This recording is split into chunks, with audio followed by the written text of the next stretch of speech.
दोस्तों, नाम मेरा गणेश पाल, रहने वाला मैं गोपालगंज से हूं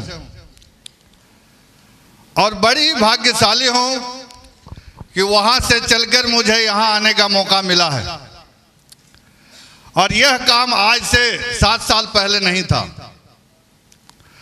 7 साल पहले मैं भारतीय सेना में था और 22 साल नौकरी करने के बाद आज पर मेडिकल से मेरी रिटायरमेंट हुई थी।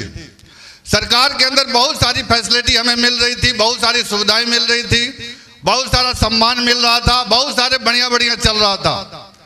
लेकिन एक मौका ऐसा आया, लेह लद्दाख में मेरी पोस्टिंग थी और लेह लद्दाख में पोस्टिंग होने से क्लाइमेट सूट नहीं किया और वहां मैं मेडिकल अनफिट हुआ और 4 महीने के अंदर सरकार मुझे निष्कासित कर दिया। यदि आपको कोई 4 महीने में निष्कासित करे गवर्नमेंट जॉब से या प्राइवेट जॉब से, तो आपके दिल पर क्या गुजरेगा? मेरे दिल पर भी बड़ी बुरा असर हुआ।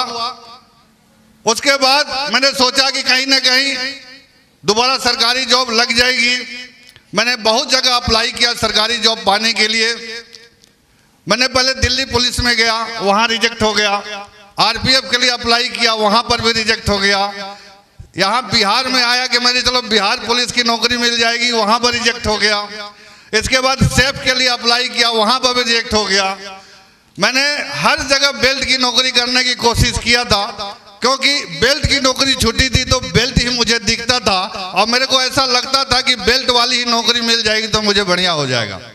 लेकिन जहां पर भी मैं जाता था बेल्ट की नौकरी को पाने के लिए, तो मेरे सर्टिफिकेट में लिखा हुआ था कि मेडिकल अनफिट, और उसके वजह से सरकारी जॉब मुझे नहीं मिली। जब सरकारी जॉब नहीं मिली तो मेरे बच्चे कोटा राजस्थान में थे, वहीं मैं पढ़ाई करा रहा था। जब इनकम ऑफ सोर्स आना बंद हो जाता है तो अच्छे की हालत खराब हो जाती है। Yes sir no? मेरी हालत बिल्कुल जीरो पर आ गई। 4 साल हो गए, 4 साल में कहीं जॉब नहीं मिल रहा है और जो पैसा मुझे 7 लाख रुपया मिला था वो 7 महीने में खत्म हो गया। क्योंकि सरकार मुझे तो दिया था पैसा 7 लाख रुपया, लेकिन बिहार में लाते लाते वो डिस्टॉर्ट खत्म हो गया।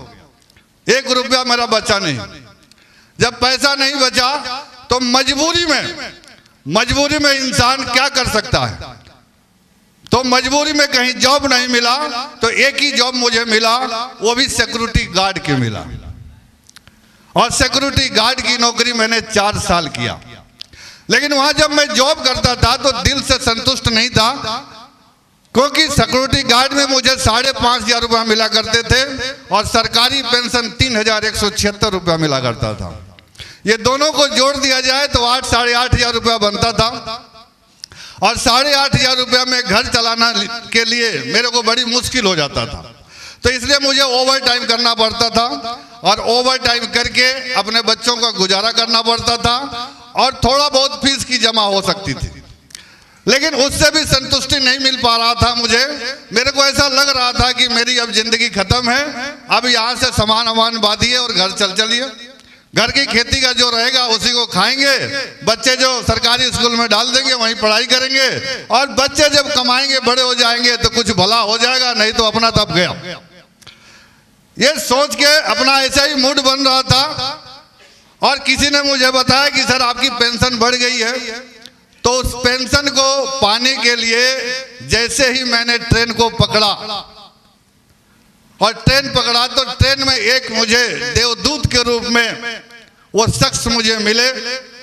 आज बताते हुए बड़ी खुशी हो रही है। आज वो बिजनेस लेवल पर है। मिस्टर महेश चंद्र जी के लिए चाहूंगा कि जोरदार ताली हो जाए। जो जानकारी आपको मिली है यही जानकारी मुझे ट्रेन में मिली और ट्रेन में जब मैंने जानकारी मिली तो वहां पर 40,95,000 की स्लाइड दिखाया गया।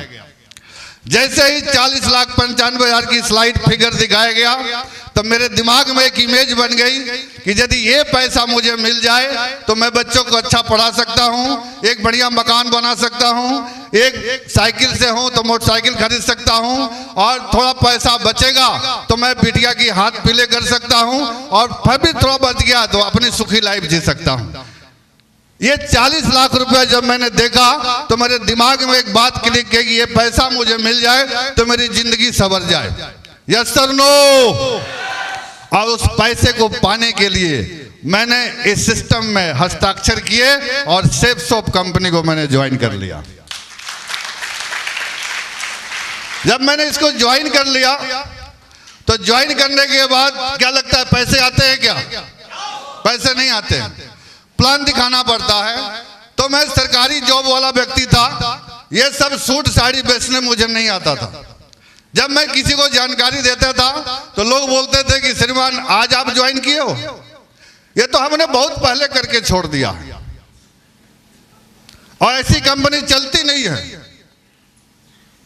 फिर पूछते तो काय में नौकरी करते हो? बोला सर रिटायर्ड हो गया हूं, फौजी हूं। बोला इसीलिए आपको पता नहीं है, आप झाड़ी जंगल घूमते रहे, बाहर थे, इसीलिए पता नहीं मार्केट का क्या हाल है। तो मेरे को ऐसा लगता था ये बंदा बहुत सही बोल रहा है, क्योंकि 20-22 साल से तो मार्केट में है, ये सच बोल रहा है। और जब ऐसी बात लोगों ने 2-4-10 लोगों ने मुझे बताया तो मैंने तुरंत कॉल लगाया। कॉल किसको लगाते हैं? जो व्यक्ति आपका 8-10 हजार रुपये लेके जाता है। Yes sir no. जो पैसा मुझे लिया था जिस शख्स ने, उनको मैंने कॉल लगाया और मैंने बोला कि श्रीमान मेरे को आपने फंसा दिया, 8,000 रुपया मेरा लेके चले गए। आप मेरे को तो भोला भाला फौजी था, आपने बहुत गलत काम किया, मेरा तो फंस गया, मैं आज के बाद किसी का फंसाऊंगा नहीं। ये दिमाग में थोड़ी इमेज बनी। तो बोले कि सर क्या हो गया? बोला सर कुछ नहीं हुआ, लोग तो मार्केट में बोलते कि नहीं चलेगा और आप बोलते कि चलेगा। आपने 1-2 फौजियों को भी वीडियो दिखा रखी है, लेकिन ये तो चलता तो है नहीं।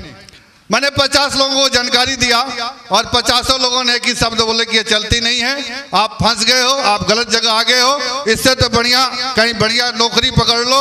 और ऐसा सर फौजियों के लिए तो बहुत बढ़िया जगह है, आप जामनगर चले जाओ, रिलायंस में 19,000 रुपये की सर्विस मिल जाएगी। कई लोगों ने मुझे ऐसा सलाह दिया।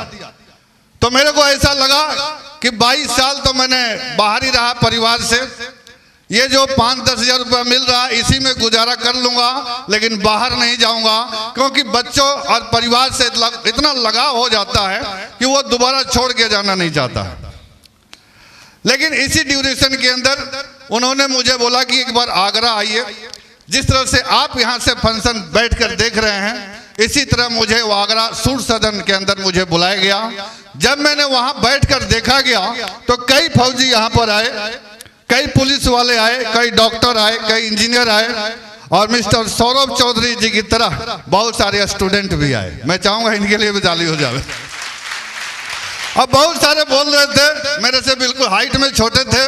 मैंने यहाँ से 3 लाख कमाया, 5 लाख कमाया, 10 लाख कमाया, 20 लाख कमाया। एक फौजी आया, आज बताते हुए बड़ा खुशी हो रही है। उस फौजी व्यक्ति का नाम है मिस्टर दशरथ सिंह। जोरदार ताली हो जाए उनके लिए। मिस्टर दशरथ साहब आए यहाँ पर, बोले मैं फौजी आदमी हूँ और यहाँ से 4 साल में मैंने 80 लाख रुपए कमाए। एक फौजी यदि बोले कि 4 साल में मैंने 80 लाख रुपए कमाए तो मेरा तो दोनों कान खरगोश की तरह खड़े हो गए। बोला ये फौजी कमा लिया तो यार मैं क्यों नहीं कमा सकता। लास्ट में एंडिंग चल रही थी, क्लोजिंग चल रही थी, कोई क्लोजिंग भी हमारे सर करने वाले हैं। ऐसे जब क्लोजिंग चल रही थी तो एक शख्स और आए, आर्मी बैकग्राउंड से थे, और आने के बाद एक शब्द बोले कि मैं भी फौजी हूं और इस व्यापार से, इस सिस्टम के माध्यम से महीने का मैं 11 लाख रुपया कमाता हूं। जब ऐसी बात उन्होंने जब बताई स्टेज के माध्यम से तो मुझे रुका नहीं गया। मैं कोने में बैठा हुआ था, दौड़ के आया और आगे आके सर से हाथ मिलाया कि सर मैं भी फौजी, आप भी फौजी, आप 11 लाख रुपया कमाते हैं सर, मुझे 11,000 मिल जाएगा क्या? 8,500 रुपये की नौकरी छुट्टी थी। किसी व्यक्ति का 8,500 रुपये का नौकरी खत्म हो जावे तो कितने का ढूंढेगा? 10,000 का, 12,000 का, 15,000 का, 20,000 का, यही ढूंढेगा। Yes sir no. तो मैं यही ढूंढ रहा था। जैसे ही ढूंढ रहा था तो बोला नहीं बहुत बढ़िया, आप यहाँ से लाखों रुपया कमा सकते हो, आप बढ़िया मकान बना सकते हो, और आप भी फौजी है, देखो हमने कमाया तुम भी कमा सकते हो, बहुत बढ़िया, ग्रेट। बोला गणेश पाल जी सब कुछ करना लेकिन इस सेक्युलर लाइफ को नहीं छोड़ना, आप काम करते रहना, एक दिन आपका भी जीवन बदल जाएगा। आज से 7 साल पहले उन्होंने जो बात कही तो मेरे दिल में एक बात लगी कि यदि ये कमा सकते हैं तो मैं भी कमा सकता हूं, और मैं भी इस सिस्टम से 11,000 तो कमा ही दूंगा। जब मैंने शुरुआत किया लोगों को जानकारी देने के लिए, तो कई लोगों को जानकारी दिया, कई लोग रिजेक्ट कर दिए। फंक्शन जब देख के आया तो हम अपने अपलाइन से रिक्वेस्ट किए कि सर कई लोगों को बताता हूं लेकिन कोई मानते नहीं है, आप मेरे साथ चलो। उनको कैसे भी करके रिक्वेस्ट करके लेके आए, लाने के बाद उनके माध्यम से जानकारी दिलवाया, और जानकारी दिलवाने के बाद 3 व्यक्ति हमारे साथ जुड़े, और 3 व्यक्ति जुड़ने के बाद कितने का चेक आता है, कितने का आता है, 4,500 रुपये का चेक आया 15 दिन बाद। तो मेरे को ऐसा लगा कि 8 घंटे ड्यूटी करने के बाद और 30 दिन लगातार करने के बाद ये मुझे 5,500 रुपया यहाँ से मिल रहा है, और इस काम को यदि मैंने किया तो मेरी 15 दिन के अंदर जो इनकम आई 4,500 रुपया आई। तो आप बताइए मुझे कौन सा काम करना चाहिए? मैं बोला यदि इस काम को और 15 दिन करूंगा तो मुझे 9,000 रुपया मिल जाएगा। यानी जहां पर सिक्योरिटी गार्ड में मैं काम करता हूं उससे ज्यादा कमा सकता हूं, और इस कमाई को जैसे मेरे हाथ में मिला मेरी सोच बदल गई, और मैंने कमिटमेंट कर लिया कि यहीं से मैं काम करके अपनी जिंदगी संवारूंगा। उसके बाद मैंने पीछे मुड़ के नहीं देखा, लगातार लोग आते गए, चलते गए, प्लान दिखाता गया। उसी ड्यूरेशन में एक शख्स मुझे मिले।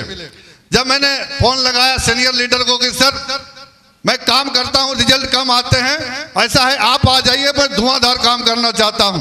तो बोले कि सर एक दमदार लीडर भेज देता हूं, आप उनके साथ काम कर लो, आप बहुत तेजी से पैसा कमाओगे। तो बोला कि सर ठीक भेज दीजिए। बोला कहाँ भेज दूं? सर मैं कोटा में हूँ बच्चे के साथ, वहीं भेज दीजिए। और जब उन्होंने वहां पर भेजा, बोला सर रात वाली ट्रेन से मैं भेज रहा हूं, सुबह उनको रिसीव कर लीजिएगा। तो मैंने सोचा कि बहुत बढ़िया भारी भरकम शरीर मेरे जैसा भी व्यक्ति आएगा, अब मुझे इसको साथ में लेके काम करूंगा। और जैसे वो व्यक्ति स्टेशन पर उतरे और मैं लेने के लिए जब गया, फोन लगा रहा हूं, फोन तो नहीं मिल रहा है। मैंने दोबारा कॉल किया कि सर वो व्यक्ति तो आए नहीं। बोला सर दोबारा लगाइए। मैंने दोबारा फोन लगाया, और वो शख्स आज बताते हुए बड़ी खुशी है, आज इस हॉल में मौजूद है, आज बिजनेस लेवल पर है, एग्जीक्यूटिव डायमंड लीडर हैं, मिस्टर दीपक कुमार शर्मा जी के लिए जोरदार ताली हो जावे। आज उस समय तो नहीं लगा, उस समय जब देखा मैंने इनको कि ये बच्चा 20 साल का बच्चा फटे हाल में, जैसे सौरभ जी की एज दिखाई दे रही है, ऐसे फटे हाल में चप्पल पहने हुए, टी शर्ट डाले हुए, नोकिया 1600 लिए हुए आए जब, तो मैंने बोला ये बच्चा मेरी जिंदगी बदलेगा, ये बच्चा मेरी जिंदगी बदलेगा। 22 साल मैंने ड्यूटी कर लिया, काम करके पैसे कमा लिए, और सबसे बड़ा गुस्सा उस समय आया जब मैंने इनको देखा तो अपलाइन पर बड़ा गुस्सा आया। कितना बेवकूफ आदमी है कि इस बच्चे को भेज दिया, ये सिखाएगा कि पैसा कैसे कमाया जाता है। लेकिन फिर भी दिमाग ने तुरंत एक्सेप्ट किया, कोई बात नहीं, जैसा भी है, भला है बुरा है, मेरा पति तो मेरा, तो मैं बोला भला है बुरा है जैसा भी है, मैंने एक्सेप्ट किया। सर को बुलाए, बैठाए, खाना खुना खाने के बाद फिर इनकी जानकारी मैंने लिया, और जानकारी लेने के बाद मैंने बोला सर ये दिखाया वो दिखाया, बोला सब कुछ बताया। ईगो था बहुत, दिल के अंदर बहुत बड़ी ईगो थी, और ईगो के साथ मैंने सर से बात किया। सर ने एक बात मेरे को बोले कि सर आपकी उम्र ज्यादा हो सकती है लेकिन सेफ शॉप की ज्ञान मेरे पास ज्यादा है। मेरी भाई बोलती बंद हो गई, मैंने चुप हो गया। अब मैं बोला सर आप ही पहले बताओ, जब ये बड़ी बड़ी बातें जैसे सौरभ जी बता रहे थे, बड़ी बड़ी जब बातें बता रहे थे, यहाँ से हम कार खरीदेंगे, बंगला खरीदेंगे, यहाँ से विदेश यात्रा करेंगे, गणेश पाल जी बहुत बड़ा इतिहास बनाएंगे। मैं बोला ये बच्चा बोल रहा है इतिहास बचाएंगे, अपना तो फटा हाल है, क्या इतिहास बनेगा। लेकिन जब मैं बोला ठीक है इतिहास बनाएंगे तो चलिए, मैंने जितने भी लोग थे कोटा के अंदर सर को बैठाया मोटरसाइकिल में, बोला इनसे मिलिए, इनसे मिलिए, इनसे मिलिए, इनसे मिलिए। जब ये प्लान धुआंधार दिखाने लगे तो मेरे अंदर विश्वास आने लगा और कई लोगों की ज्वाइनिंग हो गई और इनकी बात को मैंने उस दिन के बाद फॉलो किया और उस दिन से लेके आज तक इनकी बात को कभी नहीं काटा। ये बोल दे कि सर आप यहाँ आना है, मैं उसी समय हाजिर, यस सर, जी सर। जैसे फौज में बोलते थे ना, आपको ये हुक्म मिलता था ये करना, बोला यस सर, जी सर। तो मैंने आज तक बिजनेस में शुरू से जिस दिन इनका हाथ पकड़ा उस दिन से लेके आज तक का मैंने सफर किया है और आज पीछे मुड़ के नहीं देखा। और नहीं देखने की वजह से 5,500 रुपया कमाने वाला व्यक्ति आज इस सिस्टम के माध्यम से कई लाख रुपया कमाने का होगा। सौभाग्य मिला सर के साथ रह के। इस सिस्टम में आने के बाद सर ने बोला कि बहुत बढ़िया। एक बार छठ पूजा हुआ था कोटा के अंदर, मेरी मैडम कर रही थी और हम लोगों ने कमिटमेंट किए थे कि कार लेंगे और इस बार छठ पूजा में आप परिवार के साथ कार में बैठ के आएंगे घाट पर। लेकिन जैसे ही हम लोग टेम्पू से गए और जाने के बाद नहर किनारे मेरी मैडम पूजा कर रही थी और सर ने बोला कि गणेश पाल जी कितना अच्छा होता यदि कार ले लिए होते तो। और कार की बात सुन के आंख से आंसू टपकने लगे, मैं बिल्कुल रोने लग गया। मेरी मैडम वहां पूजा कर रही थी, पीछे मुड़ के देख रही क्या हो रहा है। मेरा मैडम बोला क्या हो गया, बोला कुछ नहीं। सर बोले कोई बात नहीं है, इस साल तो नहीं लिए तो क्या है, अगली छठ में 100% एक कार आएगी और सौभाग्य है इसी बिजनेस के माध्यम से आज इको स्पोर्ट लेने का मुझे सौभाग्य प्राप्त हुआ। सर नहीं होते तो ये मुझे नहीं मिलता, सर की गाइडलाइन से मुझे मिला। क्योंकि फौजी को तो गोली चलाने आता है, प्लान दिखाने तो आता नहीं है, प्लान तो सर ही के माध्यम से सीखे हैं। अभी बबीता जी बोल रही थी इस बिजनेस को ज्वाइन करने के लिए मैं कान की झुमका तक बिक्री करती हूँ, कान की झुमका तक बिक्री कर दी और परिवार से इतनी रिजेक्शन उनको मिला है, फिर भी ये महिला, ये लड़की ने इतना इतिहास बनाने के लिए कसम खा रखा है कि मैं भी डायमंड बन के दिखाऊंगी। मैं चाहूंगा कि इनके लिए जोरदार ताली हो जाए। और इन्होंने कमिटमेंट किया है कि मैं बिहार की प्रथम महिला होंगी कि जो डायमंड बन के दिखाऊंगी। इसमें जितना मेरा सहयोग 100% लगाऊंगा और इनको जरूर डायमंड बनाने के लिए यहां तक जरूर लेके आऊंगा, ये मेरा कमिटमेंट है। भाई साहब इस सिस्टम में कार लिया, पिताजी के दिया हुआ मकान था लेकिन डिवाइडेशन में वो भी टूट गया। सौभाग्य है कि 30 लाख रुपए का मकान बनाने का मुझे सौभाग्य प्राप्त हो रहा है इसी बिजनेस में, जहां बच्चे को मैं बीटेक नहीं करा पाया पैसे की वजह से। मुझे बताते हुए खुशी हो रही है कि बेटे को तो बीटेक नहीं कराया लेकिन बेटा को इस सिस्टम मैंने टोपाज लेवल पर हासिल हो गया है और बेटा वो कोई नहीं है, मिस्टर श्रीकांत जी के लिए जाऊंगा, एक जोरदार ताली हो जावे। आ जाइए आ जाइए, एक बुके लेके आ जाइए। भाई बीटेक कराने का दम नहीं था मेरे पास, 5 लाख 7 लाख रुपया कहां से लेके आऊंगा।